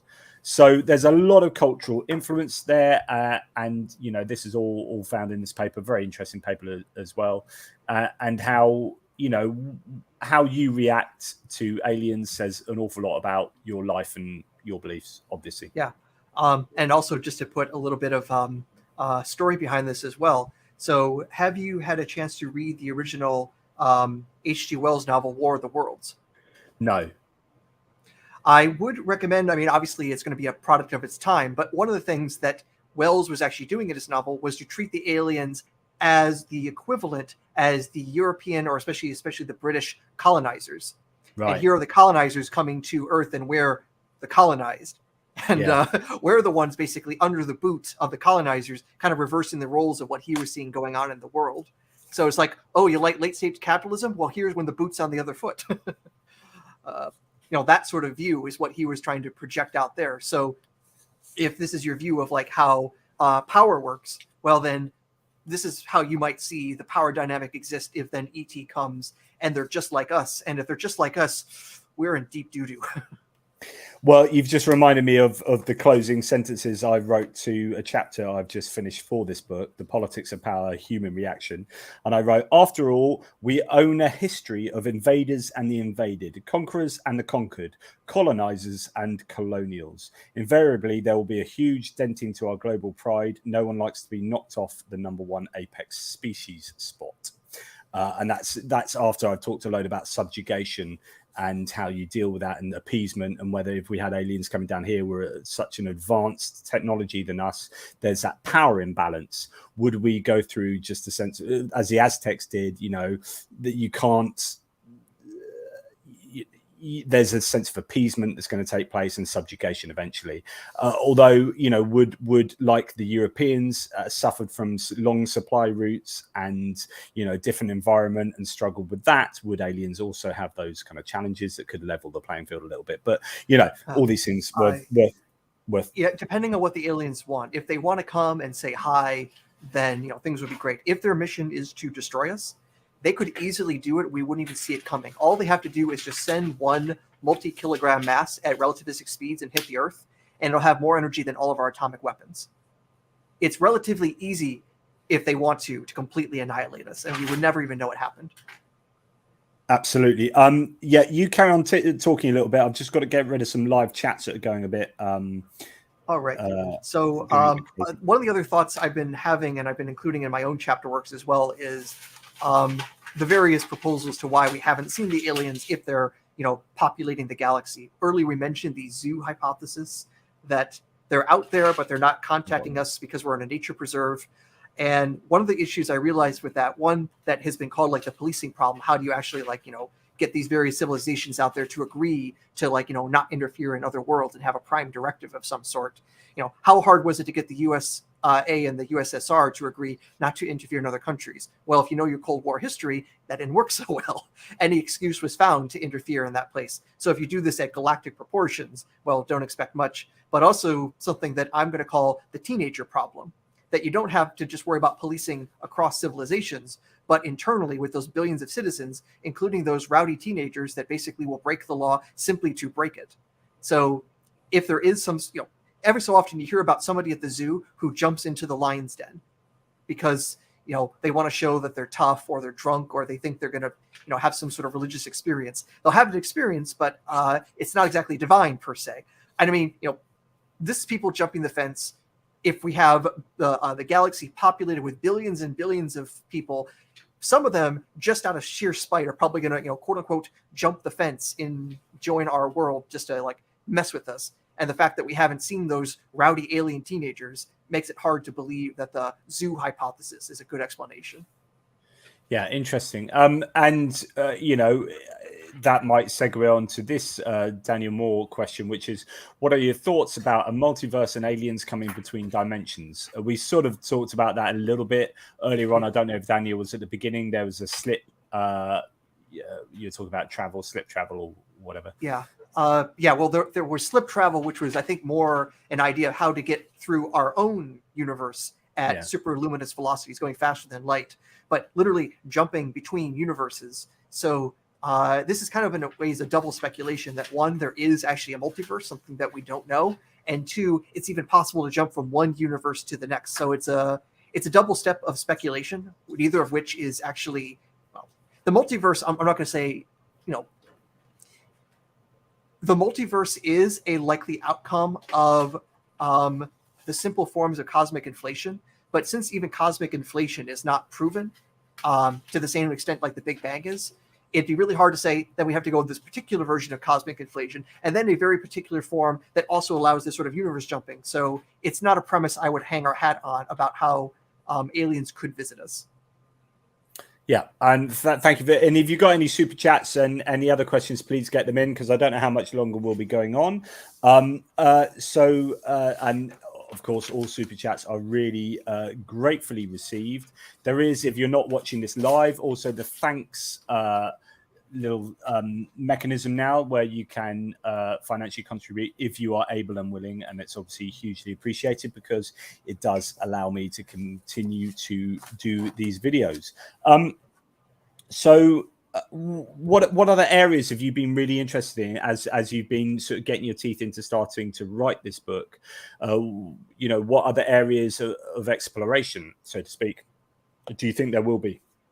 Yeah, so I think we're going to have a lot of fun further diving into some of the various philosophical and religious responses to the possibility of it, and in particular, all the different ways that we can slice and dice the original paper that we were looking at from Philosophica Christi from before, especially if we think with a larger imagination of the possibility space, because science fiction authors have been exploring this sort of space for over a century.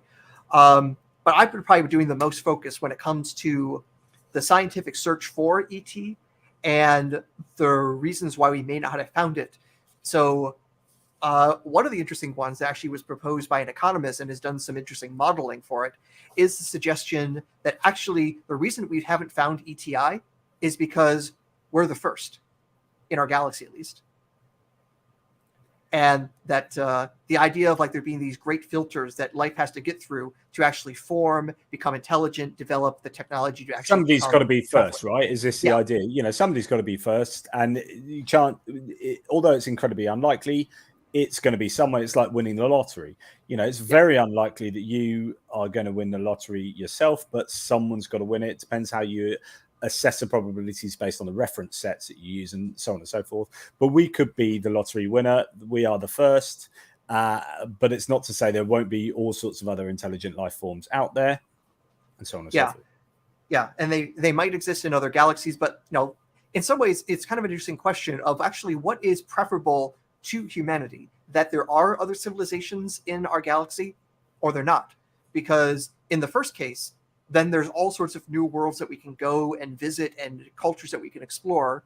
Or conversely, the galaxy is empty and it's ours for the collecting and the exploring and gathering. So which of those two is the better is kind of hard to parse. I wouldn't know how to measure that very well, but it does mean we definitely have a lot of room to stretch our legs and expand as a species. Well, yeah, it's like when before Columbus went to the New World, it's like, who's going to benefit? And yeah, if the European, from a European's point of view, hey, we can get loads of gold and resources and whatnot, but from the Aztecs' point of view, they're like, yeah, suckage. But then long term, that you could take a real utilitarian, consequentialist view of things and say, well, yeah, like most of our population did die, but eventually we were up on a par technologically and academically or educationally with. It depends how you slice and dice it. I guess. Yeah. And then there's also, of course, the possibility, if life does exist out there, if the reason we're not detecting them is because they're hiding themselves from us, not because they're trying to preserve our culture, but because they have a greater goal of actually hiding themselves also from each other. So let me give you a horror scenario. You're in a dark room and it's silent. What's scarier, to be in that dark room alone or someone is in the room as well? Well, alone. What's scarier, but someone else being in there? Yeah.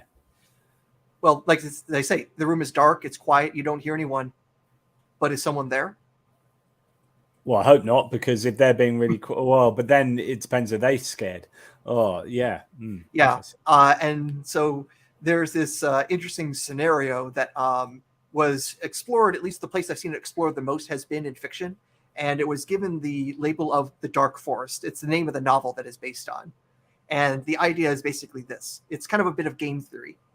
Yeah, I was going to say, it sounds really like game theory, yeah. Yeah, this is very game theoretical. So let's suppose alien civilization detects, alien civilization A detects alien civilization B. B has not detected A. So A knows that B exists. So now think of what options A has. A can think about, okay, there's two options for A. A could either be belligerent or benign. If they're belligerent and they discover this other civilization, their objective is going to be, destroy that other one. If they're benign, they still have to ask, well, what is B like? Is B belligerent or not? And the thing is, if you've only detected them, you only know they exist, you really don't know one way or the other, and you're taking a risk letting them survive. And if you try contacting them to find out what they are, well, now you've let B know about A, and then now B has the same questions, and they might then also be motivated to destroy A. So the smart thing might really be to do, if you detect another civilization, is to as quickly as possible annihilate it for your own sake. Yeah, so that's really interesting. So this defense is offense is the best form of defense. So like if we want to look after ourselves, if we want to defend ourselves, we've got to completely annihilate any potential opposition, because especially if we have no idea what their capabilities are. Yeah, wow. And that's the other thing is you have to also imagine, hey, more likely than not, if there's another civilization out there, they're more powerful. So what you need to do is keep yourself quiet and not be detected by those other super civilizations going around with the exact same fears, who are going to stab you before you can become a danger. So this is great. So this is how I play Fortnite with my 11-year-old twins, which is because I'm so unbelievably, unutterably crap at the game, because I don't spend 38 hours a day on the game playing. So what I do is I let them go and shoot, and I'm just like, yeah, I'm just going to hide out behind this like bush for the entire game and wait till everything gets smaller and smaller, and then you go and do that, and then it turns out that eventually, quite often, we end up getting a victory royale broadly because I've sat in the bush. Excellent. So yeah, I advocate no need to tell anyone I'm here. Let's just keep this quiet. Yeah, since you're mentioning shooter games like that, when I was back in college and Halo, the original Halo was really big. I remember trying to play a version of Capture the Flag where you're trying to carry a skull and everyone else had rocket launchers. I was completely crap at the game. I had a rocket launcher and the guy literally killed me with the skull. And I'm like, he's killing me with my own skull. That's how bad I was at that game. And also, I'm bringing up the game Halo because it also has aliens and religion. Interesting. Before you go on, idiosyncrasy, Thank you so much. £4 is a legendary. Thank you. I really appreciate that. And here's a fun fact. When I was at school, I started the idiosyncratic party because when I think I was like 12 or something, and like, let's start a political party. I didn't really understand what politics was. I really like the word idiosyncratic, so I thought I'd call my political party that. Anyway, I've not thought about that for 34 years or something, so thanks. Cheers anyway. Thank you very much for the super sticker. Really appreciate it. Carry on, Aaron. Yeah, so for those who haven't played any of the Halo games, I will admit my knowledge of the lore is limited, but from what I remember from playing and watching things, that the basic premise is the major group of aliens that the humans are fighting against have this religious devotion to the protection of these gigantic ring structures left by an old civilization. They are a kind of ring that we understand in our physics. The sacred rings are, as they're called, halo, to also have that religious aspect to it. And because we so polluted these rings, that's one of the reasons these creatures are trying to completely eradicate us infidels. So they had their own religious beliefs about the beauty, the wonderful necessity of these rings.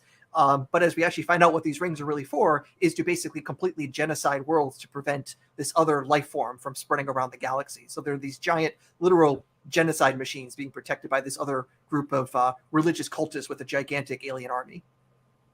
And this is, even a computer game can, I say, even like any of these creative industries, fiction writings, sci-fi novels, graphic novels, computer games, movies, TV shows are such rich, fertile ground for playing around with ideas and understanding, how things might work in these. And what we're doing in the book is to some degree pretty difficult because we're trying to make a lot of predictions. Given hypotheticals, and of course, when you're guessing at hypotheticals, there's a lot of scope for going wrong or for whatever. So yeah, it's dangerous to play around with predictions based on hypotheticals or so on and so forth. So it is difficult, but and we talk about at the beginning of the book how drawing on analogs from both history and science fiction is really valuable. I mean, this is where we've seen these ideas played around with Star Trek. I was never a big Star Trek fan, but I know that's got a long history of looking into these kind of things. Give me 1 minute of why Star Trek is brilliant, philosophically speaking.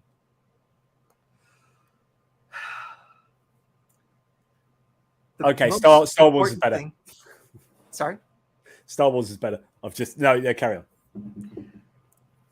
The important beauty, especially of the first major series of Star Trek, is the beautiful, optimistic view it gives of our future, of a world where we have grown beyond need and monetary greed and our prejudices, and our mission is to explore and grow and have everyone flourish. And that has always been the most beautiful thing about the Star Trek universe. Now, there have definitely been like dark timelines or storylines in that Star Trek world, but it also exists in this universe where it says, here is where we could actually go and believably live and act and be fully fledged humans and have the space, literal space, to enact the best aspects of our species.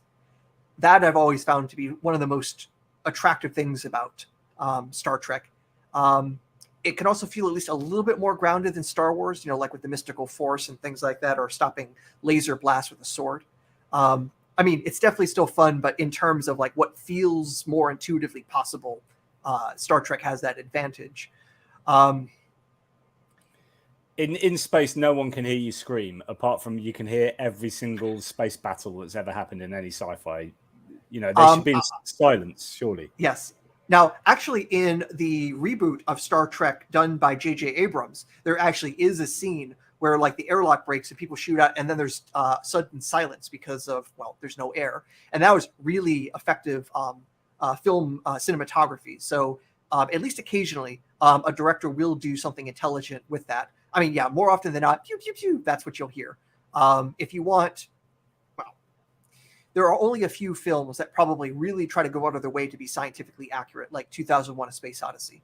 And even then, of course, at the end, it goes like really psychedelic. Yeah. Thank you, Dale McKenzie. $3, very kind of you. You are all very generous. Thank you. Really appreciate that. Thanks for the super sticker.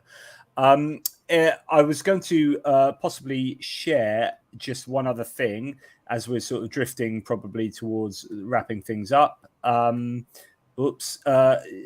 us with why Star Trek is brilliant while I get this up.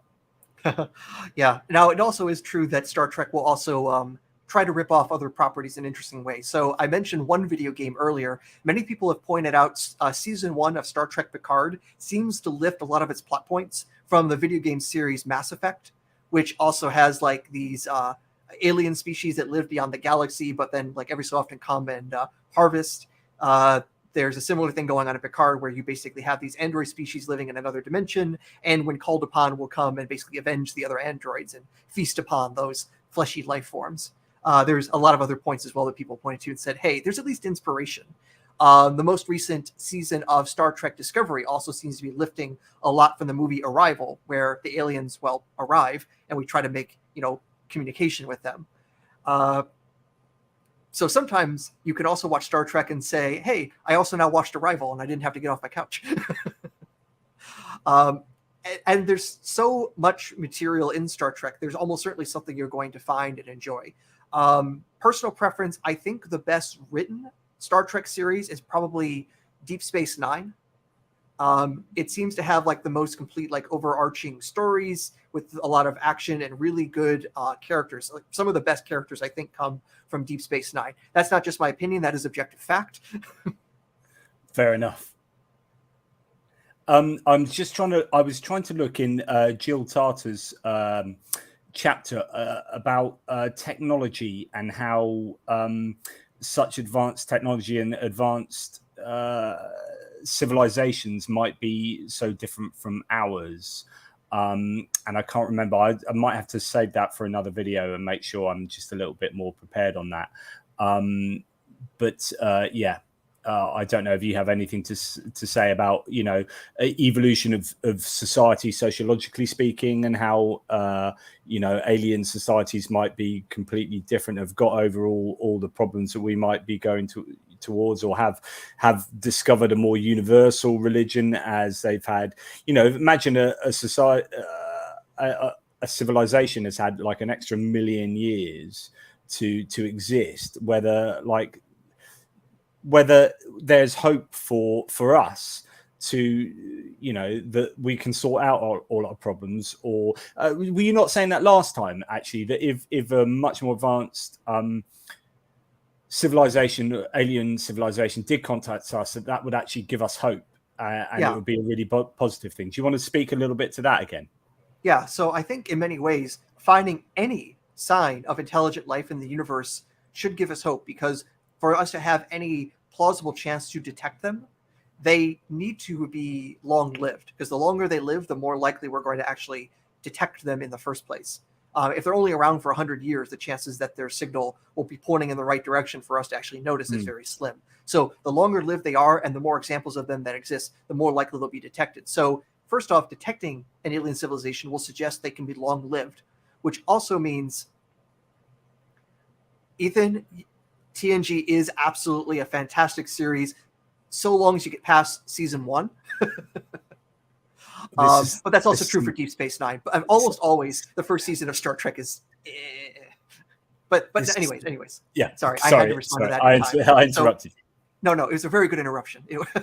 So it's almost certainly the case that if we detect ET, they have been around for a very, very long time, which means it's possible for intelligent species not to self-destruct soon after becoming able to make radio signals. Like when Sagan was first talking about this back in 1980 in his Cosmos series, he was still very much in the Cold War, where even an accident could launch enough nuclear weapons to completely change the climate, if not just simply annihilate all human life on Earth in a matter of an hour. And we are still in that state, that there are enough nuclear weapons to do that, that if, I mean, we're worried about like what's going on in Ukraine. If Russia really decided to go all out and actually use a nuclear weapon, the exchange would probably just explode from there. And quite literally, in an hour, the whole planet would be nuclear waste. Seeing a civilization get past that stage would give us hope that we too can do that, and also potentially learn from them. Because if they've been able to, successfully thrive for 1,000, 10,000 years, they almost certainly have gotten past some of the resource restrictions they have. And also, let's see where we're going to be going in our future. Right now, there's a huge disparity in access to resources in the first world and the third world. You can measure that by GDP. You can measure that by electricity consumption, things like that.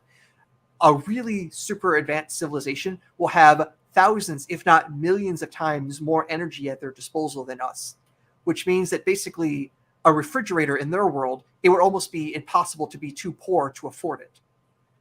Could you imagine that sort of world where, a new television, or I'm sorry, a new refrigerator is basically the equivalent of £2 or something like that? It would almost be impossible to be that impoverished. That, I'm not going to say that the aliens would have completely, eradicated capitalism or anything like that, but they would be so resource abundant that they would actually have a much more thriving society. So, yeah, that's really interesting in terms of resources. Yeah, of course, you can imagine a much any kind of world, can't you, where people live in much greater poverty and much less poverty with far more resources, or far able to survive so adequately. So this is from Jill Tarter's chapter again. It's kind of what you're talking about here. From these arguments, we know, even without the exchange of any information, so contact, that the extraterrestrial technology detected by our primitive technology necessarily will be far older than we are. Let us quantify far older. A strong signal detected from a long distance requires the development time for their technology to produce that strong signal and transmission for a long time in terms of stellar lifetimes. So that when our own technology evolves and we look in the correct direction, the signal will be there. Similar longevity is deduced from the detection of a nearby signal. For one of the nearest 1,000 solar type stars in our galaxy to host other technology, the average longevity L must be measured in tens of millions of years. The important point here is that if the technologies are as long-lived as their technologists are as long-lived as their technology, then they will have had to develop a more stable form of social structure than that which currently characterizes the planet Earth. At minimum, this inferred result, their longevity, is likely to have a great deal to say about religions throughout the universe. In my opinion, it will mean that the detective, long-lived extraterrestrials either never had or have outgrown organized religion. And that's what she goes on to talk about why that is the case. But I thought that was really interesting. That kind of like brings us full circle to what we were talking about a little bit earlier, but also that kind of keys into what you're saying there, which is that significantly advanced technology, what goes along with that, given that to have that, you're going to have far greater time of being an evolved intelligent species. And what would that say about your social structures and things like organized religion?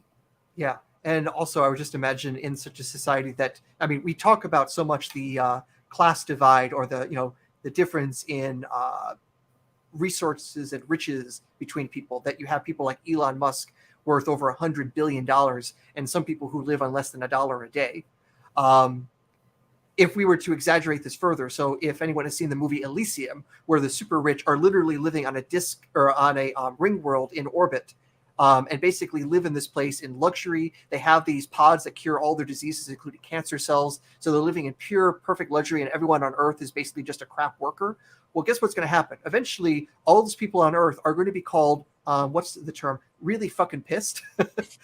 And that is just not a long-term stable situation. Yeah, definitely. Income inequality. Yeah. It's where you get all these different disciplines, sort of philosophy, economics, and everything coming into, being integrated. Talking about sci-fi films, we've got about 5 more minutes, I reckon, guys. So if you've got any questions, get them in. Any super chats, it'd be greatly appreciated. I'm just about to talk about Ashley Bennett's in a second. But I just want to special mention to a really cool film. I don't know if it's really sci-fi. It's more dystopian. In Time, with Justin Timberlake, I think it was. I watched it a bunch of years ago. Well, it's fascinating concept about what is important to us, in order to, what's important to us is well-being, but it's also the time to either achieve or enjoy well-being. So time is the ultimate currency. And what happens is all people have time input into their biometrically in them, and that's how you exchange things, is in time. And if you get time taken away from you, then obviously you're closer to death, and you can actually see it measured out. And rich people have loads more time, and poorer people really struggle to get time. And it's a really fascinating film. I thought it was really good. I must watch that again, see if I still think it's that good. But yeah, I haven't seen it, but conceptually, it's a really amazing thing. It's like, yeah, you're immortal so long as you can afford it. Yeah. We're getting hit by bots. Hopefully, good old West 501 is looking after those bots in the live chat. I just want to mention quickly, Ashley Bennett, thank you. Thanks for the super chat, $5. Really, really cool. Appreciate that. Love your channel. Always interesting. You've demonstrated time and time again, religion has no intellectual merit. Where's the algorithm love? Quite frankly, yes. We need more algorithm love. Get this channel out there algorithmically in the zone. But thank you for helping to do that, guys, and for your chats and comments when these aren't live. Really excellent and truly appreciated. So thank you, Ashley. Good person. So anything else you want to add, Dr. Adair? Well, since we're continuously talking about ET of some form or another, it reminds me of, I think, the at least somewhat famous last lines from the movie The Thing from Another World. Look up, keep watching the skies. What sorry? So all right, so basic premise of this movie is Arctic researchers find underneath the ice this giant flying saucer vessel. They try getting out of the ice with thermite, but end up destroying the ship, but they still had a specimen preserved. They take back in there, and that specimen thaws out and is basically this belligerent monster alien creature that attacks them. And eventually, once it's defeated, they radio back to their base and basically, reports like, we made contact with alien life. And so it's like, guys, it's out there. So look up, keep watching the stars. They're out there. Curiosity killed the cat. I mean, this is the argument that and this is, I suppose, this could be one of our last debating points. So some people, very seriously, for the reasons that you've mentioned throughout this chat, some people say we shouldn't be doing SETI. SETI is a bad idea. We don't want to be sending stuff out there because, like you said earlier, if the people that we attract, attention from are far more advanced than us or more belligerent, then this is a very risky strategy. Yeah, though it is worth noting that in SETI, it's only passive listening. There's another program called METI, Messaging Extraterrestrial Intelligence, and we have done a couple of those. And yeah, so that definitely sounds risky. So in some ways, is that like running into a jungle full of tigers and jaguars and whatever else? I don't know. That's probably two disparate species. But running in and shouting, "Hi there! How's everybody? Come and say hello!" And then it's jumping into a lion's den covered in A1 steak sauce. That there is that sort of danger. Now, in some sense, it's already too late because we've been transmitting signals into space for many, many, many decades. Those signals are out there, and it's too late in that sort of sense. Our best hope is wherever ET is so far away that the signals will be too attenuated to actually pick up. Now, I'd have to look and see exactly what radio band they are sending the signals, but there's a region in the radio spectrum that in the galaxy, it's actually particularly quiet. And that's actually where most of the SETI research is done. They listen in this range because it's the quietest. In the same sort of way, if you want to talk to someone at a party, you go to the quietest part of the room. For this, if you want to listen for ET, you listen to the quietest part of the radio spectrum. And I believe with METI, they've sent their signals in those bands as well, because that's the best chance of anyone actually being able to hear it above all the other radio noise. But I mean, should there not be international agreement that that's a good thing to do? Like, is that just a bunch of scientists saying, "Hey, I've got this great idea. Let's send out signals into the universe"? Should that not be like, "Hey, hang on, let's all just agree that's a good idea"? Because if that's going to attract, Mr. Bad Alien, then actually, thank you very much. You've just signed our planetary death warrant. Yeah. Our safest things right now is the METI message I'm most familiar with, which was sent several decades ago, it was targeted towards the Large Magellanic Cloud, which means if there's anyone in this satellite galaxy, it'll take tens of thousands of years for that radio signal to get there. So in that sense, not so much.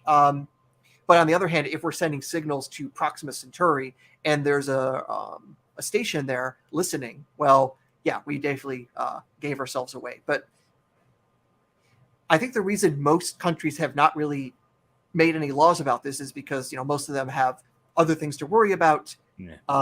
They don't see this as either a priority or even a high probability. And of course, if the aliens want to destroy us, well, that's not going to change their voting outcome because all the voters will be gone in that instant. And I was looking a little bit into how there is agreed upon international protocol for how to deal with scientists and governments, how to deal if we do come across aliens, but no one's actually, it's not enforceable by law. It's not a international legally binding agreement. It's just kind of like this is how we should react if we've had a bit of a think about this as like a bunch of scientists, but the problem is that if it came to it, no one's going to be searching and say, "Oh, what was our protocol? What are we supposed to be doing?" Everyone would just be like, "Run around, aliens!" Yeah. And I mean, also consider when it comes to policing it. There is unlicensed radio transmissions in the U.S. right now, and it's kind of hard to track down people and arrest them for having a CB radio. If somebody wanted to, and then take their radio equipment and broadcast it at 20 centimeters of wavelength. It'd be kind of hard to police that. I think this is a good point. I personally don't think a species who could achieve interstellar travel would still be tribalistic or aggressive, even though it makes for good fiction. But we don't know until it's too late, though. Yeah, right. Really good point. Yeah. I think I might agree with that. If you are sufficiently evolved, but, I don't mean biologically evolved, I mean, sociologically evolved. If you're sufficiently technologically and sociologically evolved, like we said earlier, you're probably going to be fairly stable. And I don't know, or maybe not. Who knows? You can think of all sorts of different scenarios. Yeah, I intuitively, I would agree, but not necessarily. Yeah. I would like to believe that too, but again, there's kind of that game theoretical aspect that if they know we exist, they might still be worried about us. And if they've seen our radio transmissions and they've been watching World War II, they probably have good reasons to believe we're belligerent and we need to be stopped before we become a threat to them. Yeah. So it might be even in the interest of the peaceful aliens to be belligerent for their own sakes. Yeah. Absolutely. Well, look, guys, check out the previous video that Dr. Adair and myself did, where we talked about the 6 elements of whether, what we talked about tonight, the discovery of intelligent alien life is a challenge to theism, scripture, doctrine, tradition, the problem of evil, and narrative, the Christian versions thereof. That's going to be the heart of our book, really, as well as all this other stuff we're talking about. The reason why we wanted to write this originally was is this a threat, like theologically speaking? Is there a theological and philosophical conflict in terms of discovering intelligent alien life to establish religion?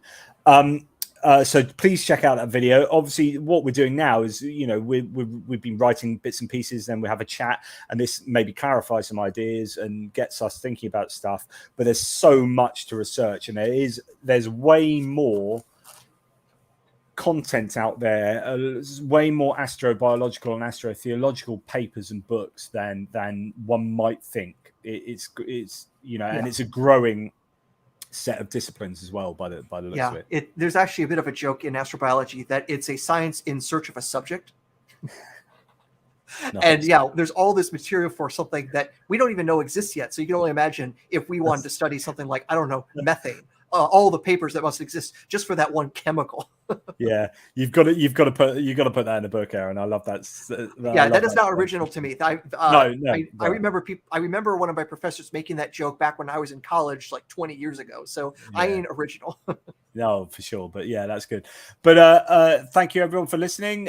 We've certainly enjoyed ourselves, or at least I have. I can't speak for Aaron. But thanks, great as always, from Daniel, always a great supporter, and West 501, also a great supporter and mod. Really enjoyable conversation. Thank you. So thank you guys for bearing with us. This has been 2 hours of unadulterated cosmic fun.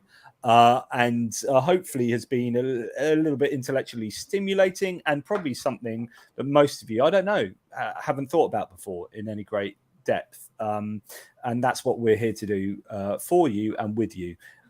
So yeah, thank you for tuning in. Last words, Aaron, anything else you want to say?